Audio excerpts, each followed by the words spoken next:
एक गांव में सुमन नाम की एक लड़की रहती थी, जो देखने में भोली भाली और मासूम लगती थी। उसकी मासूमियत भरी मुस्कान और मीठी बातों में फंसकर लोग अक्सर उसकी चालाकी को समझ नहीं पाते थे। सुमन एक शातिर चोरनी थी, जो भोली बनकर अमीर परिवारों में शादी करती और फिर शादी की रात सबको नींद की दवा देकर घर के सारे गहने और कीमती चीजें चुराकर फरार हो जाती थी। सुमन ने अपनी इसी चालाकी से कई घरों को लूटा था।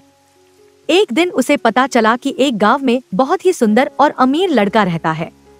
उसने तुरंत निर्णय किया कि वह उससे शादी करेगी। अपनी चालाकी और खूबसूरती से उसने जल्द ही उस लड़के, जिसका नाम अर्जुन था, का दिल जीत लिया और शादी कर ली। शादी के बाद जब सुमन अर्जुन के साथ उसके घर पहुंची, तो उसकी आंखें फटी की फटी रह गईं। अर्जुन का घर बहुत ही साधारण और टूटा फूटा था। वहां सिर्फ उसकी बूढ़ी माँ रहती थी और घर की हालत देखकर सुमन समझ गई कि अर्जुन अमीर नहीं, बल्कि बहुत गरीब है।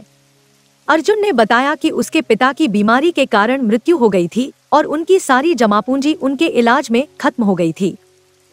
सुमन का मन बहुत निराश हुआ, लेकिन उसकी नजर अर्जुन की मां के गले में लटके हुए एक कीमती सोने के हार पर पड़ी। हार बहुत ही खूबसूरत और महंगा लग रहा था। सुमन के मन में लालच ने फिर से घर कर लिया। उसने तय किया कि वह इस हार को चुराएगी और यहाँ से भाग जाएगी। शादी की रात हमेशा की तरह सुमन ने सबको नींद की दवा दे दी। अर्जुन, उसकी माँ और घर के बाकी लोग गहरी नींद में सो गए। सुमन ने धीरे धीरे अर्जुन की माँ के गले से वह कीमती हार उतारा और चुपचाप घर से निकल गई। सुबह जब अर्जुन और उसकी माँ की आंखें खुली, तो उन्होंने देखा कि सुमन गायब है और उसके साथ ही हार भी। अर्जुन की माँ की आंखों में आंसू आ गए। वह हार उनके पति की आखिरी निशानी थी और उसका खो जाना उनके लिए बहुत बड़ा सदमा था। दुखी होकर उन्होंने सुमन को श्राप दे दिया, जिसने भी यह हार चुराया है, उसकी आंखों की रोशनी चली जाए।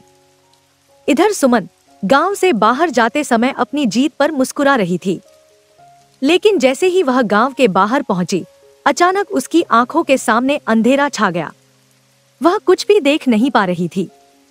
घबराकर उसने इधर उधर देखा, लेकिन उसे कुछ नजर नहीं आ रहा था। वह समझ गई कि यह अर्जुन की मां के श्राप का असर है। अब वह अंधी हो चुकी थी और किसी भी तरह का अपराध करने में असमर्थ थी। सुमन को अपनी करनी का फल मिल चुका था। उसने अपनी गलतियों के लिए मन ही मन माफी मांगी और गांव में लौटकर अर्जुन और उसकी मां से माफी मांगी।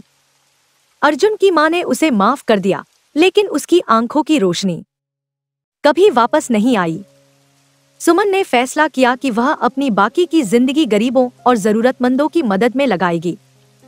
वह जान चुकी थी कि लालच और धोखे का अंत कभी भी अच्छा नहीं होता। तो आपको हमारी आज की ये कहानी कैसे लगी, हमें कमेंट करके जरूर बताएं। अगर कहानी अच्छी लगी तो वीडियो को लाइक करें और अपने दोस्तों के साथ भी शेयर करें। मिलते हैं अगली वीडियो में एक नई कहानी के साथ। दोस्तों, अगर आपके पास भी कोई कहानी है तो आप हमारे चैनल पर दिखाना चाहते हैं, तो आप हमें अपनी कहानी डिस्क्रिप्शन में दिए गए ईमेल एड्रेस पे भेज सकते हैं। धन्यवाद।